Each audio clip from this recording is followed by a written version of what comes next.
and it's because he was a dirty player. Right. He had to do what he had to do. I understand that, but you take like Ricky Mahorn, he'd hit you and all that, but he'd hit you. You know you're going to get hit. Yeah. But he didn't try to maim you. Larry Bird didn't care who you were. If you stepped on the court, you were in his way. And if you fouled him, taunted him, or even looked at him the wrong way, you were going to pay for it. Because Bird didn't forget, not the cheap shots, not the elbows, not the headlines. He carried it all, like fuel. And the deeper the rivalry, the colder he got. Some players annoyed him. Some players pushed him. But a select few, he hated them. On the court, in the moment, with every fiber of his being. And make no mistake, Larry wasn't ashamed of it. In his words, I wasn't trying to make friends. I was trying to win. This isn't just a highlight reel. It's a list of names that made his blood boil, that made the battles personal, from elbows that crossed the line, to defenders who dared to doubt him, to legends he loved to beat and hated to lose to. These are the 7 men Larry Bird couldn't stand, and it starts with the dirtiest name on the list. But before proceeding, please take a second and subscribe and like this video. It will be very motivation for us. If there was one player Larry Bird truly hated, it was Bill Laimbeer. Not in the playful, competitive sense, not in the I respected him, but he was tough kind of way. No, Larry hated Bill, flat out, no filter, because Laimbeer didn't just play rough. He played dirty, deliberately, repeatedly, shamelessly, and to a guy like Bird, who respected toughness but demanded honor, that was unforgivable. Every time the Celtics faced the Pistons in the late 80s, it wasn't basketball, it was trench warfare, and Laimbeer was the frontline artillery. 6'11", with a bruiser's mindset and a sniper's touch. He didn't need to dunk. He didn't need to dazzle. He was there to screen hard, shove harder, and make sure you remembered every second you spent in the paint. He didn't just foul, he set traps, on box-outs, on close-outs, on rebounds, and he always wore that smirk, like he was proud of the wreckage. Bird? He never pretended. He once said, I hate him. I always have. And in 1987, it exploded. Game 3 of the Eastern Conference Finals. Celtics versus Pistons. Tensions boiling over. Bird drives to the basket, and Laimbeer clotheslines him midair. No attempt at the ball, just a straight-up takedown. Bird crashes to the floor. The Boston Garden erupts. And then, mayhem. Bird charges. Punches fly. Benches clear. A full-blown brawl on national television.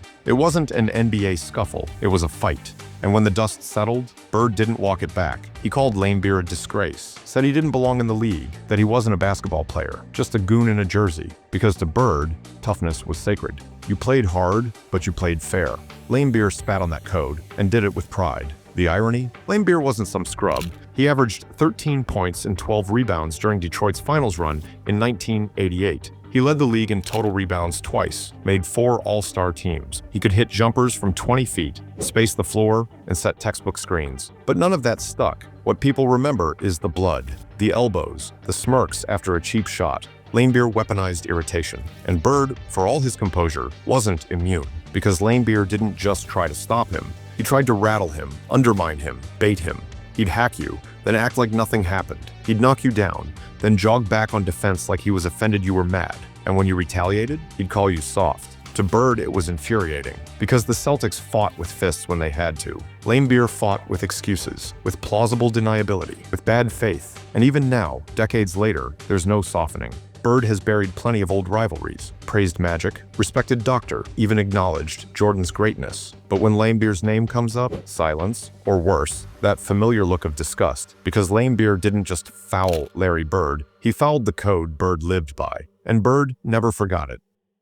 Julius Irving wasn't just a rival to Larry Bird. He was the one man he refused to trash talk. Irving had the afro, the flair, the flight. To fans, he was grace incarnate, a highlight reel in human form. Bird? He wasn't impressed by style, he was driven by results. By the early 80s, as Bird's Celtics overtook Philadelphia, tension simmered and finally erupted. Bird once said, in all his years, I never said a word to Doctor. On the court, I mean, that simple confession carried weight. Because this wasn't typical NBA competition. It was identity versus artistry. On court, Irving moved like poetry. Bird played like a street brawler. Elegance versus edge, slam versus steal. Then came a fateful moment in November 1984. Boston was steamrolling Philly. Bird was pouring it on, 42 points to Irving's 6, even calling him an old man. That was the line Doctor wouldn't let stand. Offense turned physical. Irving pushed Bird back. Bird countered. Fist fight, benches cleared, Boston Garden turned to chaos. CCTV captures. McHale holding Bird, Barkley trying to calm Irving. Their rivalry played out in the crowd's collective gasp. And afterward, Bird didn't denounce the moment. He simply shrugged and said, "We had our battles. No love, no praise, not even a grudging nod." To Bird, Irving's smooth showmanship, elevated above the fray, wasn't admirable. It was a facade, a poster, not a warrior. Dr. J didn't just collide with Bird. He collided with everything Bird believed basketball should be. Grit, not glam. Substance, not stylized flash. In a league built on spectacle, Bird craved substance. And Julius, he was everything Bird argued he shouldn't be. In the end, Irving wasn't a hated rival. He was a glaring reminder that success can come wrapped in applause, not always respect.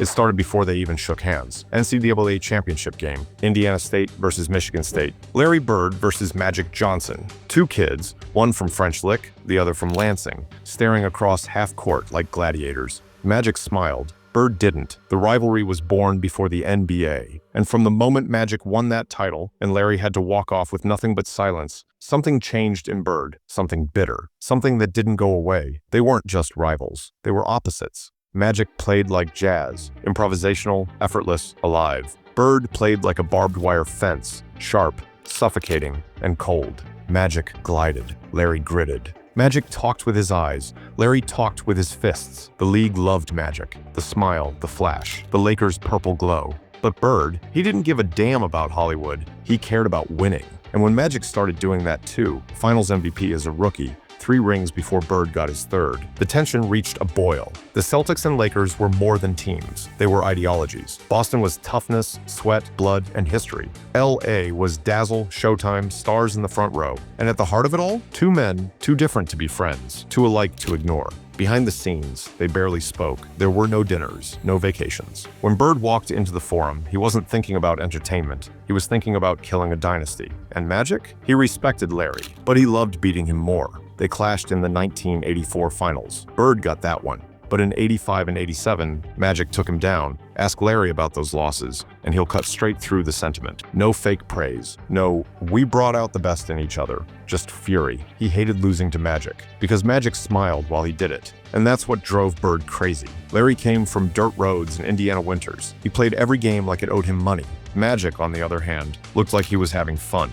Too much fun. Bird didn't understand it, didn't like it. How could someone destroy you on the court and laugh while doing it? That's not basketball. That's blasphemy. But make no mistake, this wasn't a hatred born of disrespect. It was born of collision. Magic Johnson wasn't Larry's friend. He was his shadow, his mirror, the only man in the league who threatened his legacy every single year. Because every time Bird put up 30, Magic had 20 and 20. Every time Larry dropped a dime, Magic answered with a no-look pass and a wink. And every time Boston climbed the mountain, the Lakers were already waiting at the top. To the public, it looked like a rivalry made of gold. Mutual respect, legendary moments, Bird and Magic, saviors of the NBA. But to Larry, it was a war of pride, and he hated that he couldn't win it every time. Over time, the ice began to melt. A Converse commercial, a few shared laughs. But Bird never let it thaw completely, because deep down, he knew. Magic Johnson had something no other opponent could take from him. A smile and a scoreboard. A style and a stranglehold. And worst of all, a winning record. Larry Bird didn't just hate losing to Magic. He hated how damn good it made Magic look. Because for all the banners, all the MVPs, all the bruises, nothing haunted Larry more than seeing Magic raise that trophy. He wasn't the biggest, he wasn't the strongest, but Dennis Rodman made you feel like every possession was a street fight. To Larry Bird, Rodman wasn't a trash talker. He wasn't even a rival. He was an irritant, a blur, a perfectly timed headache in sneakers. Rodman didn't guard you, he invaded you, arms flailing, feet never still, eyes locked like a radar system. And when Bird got the ball in his comfort zone, Rodman turned that zone into a storm. It was the early 90s, and Bird was aging, battling a back that screamed more than his defenders ever could. But Rodman didn't offer sympathy. He offered traps, bumps, and a relentless energy that felt almost personal. Rodman never needed to say a word. He let the elbows do the talking, and the rebounds, and the knees grazing your thigh on every box out. Bird prided himself on control, tempo, spacing, angles. Rodman shattered all 3. He didn't try to stop the play, he tried to shatter the rhythm. Every screen came with a tug. Every pump fake earned a twitch. Every missed call, a glance from Rodman that said, "You're in my world now." And somehow, behind all the chaos, there was timing, precision, intention. That's what drove Bird crazy. Rodman looked unhinged, but he was precise, calculated, like a master thief who broke into your rhythm, not your stat line. In the 1991 playoffs, as the Pistons outlasted Boston, Rodman was everywhere, leaping over scorers' tables, bodying legends, stealing light from fading stars. There were no words exchanged, no fights, no signature Bird smirk, just a silent respect wrapped in irritation. Larry didn't hate Rodman because he was wild. He hated him because the madness worked. Some defenders talked, some defenders pushed. Michael Cooper didn't need any of that. He just defended. Skinny frame, long arms, low voice, no gimmicks. And yet, night after night, he made Larry Bird's job miserable. On paper, Cooper didn't look like a threat. He wasn't built like Rodman, didn't body check like Laimbeer, didn't throw punches like Irving. But to Bird, Michael Cooper was suffocating in silence. Every move Bird had, jab step, shoulder fake, turnaround, step back, Cooper had a counter. He was long, fast, and read plays like a librarian memorizing chapters. And he didn't go away. You beat him once, he's back the next trip. You get a screen, he slithers over the top. You get a clean look, he contests without fouling, and somehow still gets a fingertip on it. Bird loved to toy with defenders. Cooper didn't bite. He stayed down on fakes, didn't reach, didn't flinch, just kept coming. Lean body balanced on perfect footwork, arms up like antennae tuned to your every move. And he made you work, for all 94 feet. It wasn't just the one-on-one battles that wore on Bird. It was how Cooper executed the entire Lakers defensive system. He funneled you into help.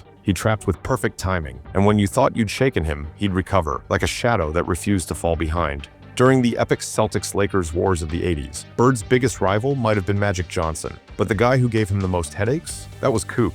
He won NBA Defensive Player of the Year in 1987, but his defense wasn't just about awards, it was about consistency, effort, relentless attention to detail, and that's what drove Bird crazy. He didn't hate Michael Cooper because of dirty plays or wild antics. He hated him because Cooper never gave him a damn inch. Most defenders broke after a quarter. Cooper never did. He wasn't just in Bird's face, he was in his head. And even today, when Larry lists the guys he hated playing against, it's not the bruisers or the brawlers that come first. It's the quiet defender from LA. The best defensive player ever guarded me was Michael Cooper. Larry Bird never hated Dominique Wilkins for talking trash. He hated him for never staying down. Most rivalries fade with time.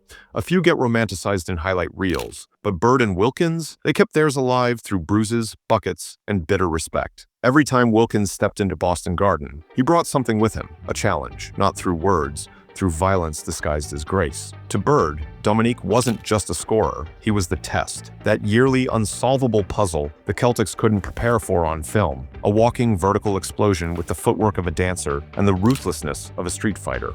They met often, regular season, playoffs, even all-star games. But it was in Game 7 of the 1988 Eastern Conference semifinals where their collision became legendary. Bird scored 20 in the fourth, Wilkins scored 16. Neither blinked, neither smiled, and for long stretches, no one else mattered. They didn't talk, they traded daggers. Bird hit his leaning fade from the left baseline. Wilkins answered with a spinning tomahawk in traffic. Larry drained a deep elbow jumper off a Parrish screen. Neek walked it down, rose up from 18, and drilled it in Bird's face. No hesitation, no celebration. That Game 7 felt like a street fight in tuxedos. Pure class, pure cruelty, and Bird hated every second of it because Dominique would not fold. What made Wilkins unique wasn't just the above-the-rim brilliance, it was the defiance. He refused to believe in Celtic mystique, refused to be intimidated by banners or parquet floors, or the man in green giving him hell from the wing.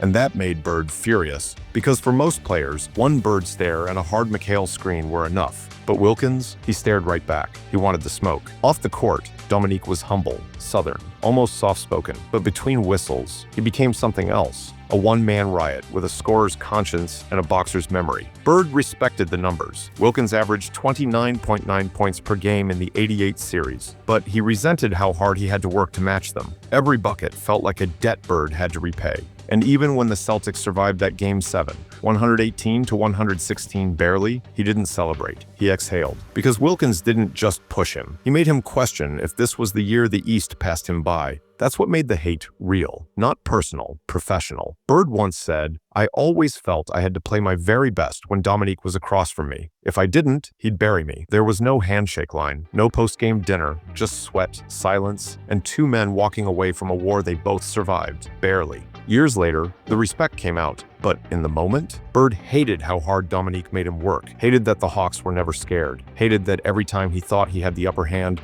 Wilkins rose again. He hated Dominique, because deep down, he knew he'd never beat him easily. And players like that, the ones who refuse to lose quietly, are the ones who stick with you the longest.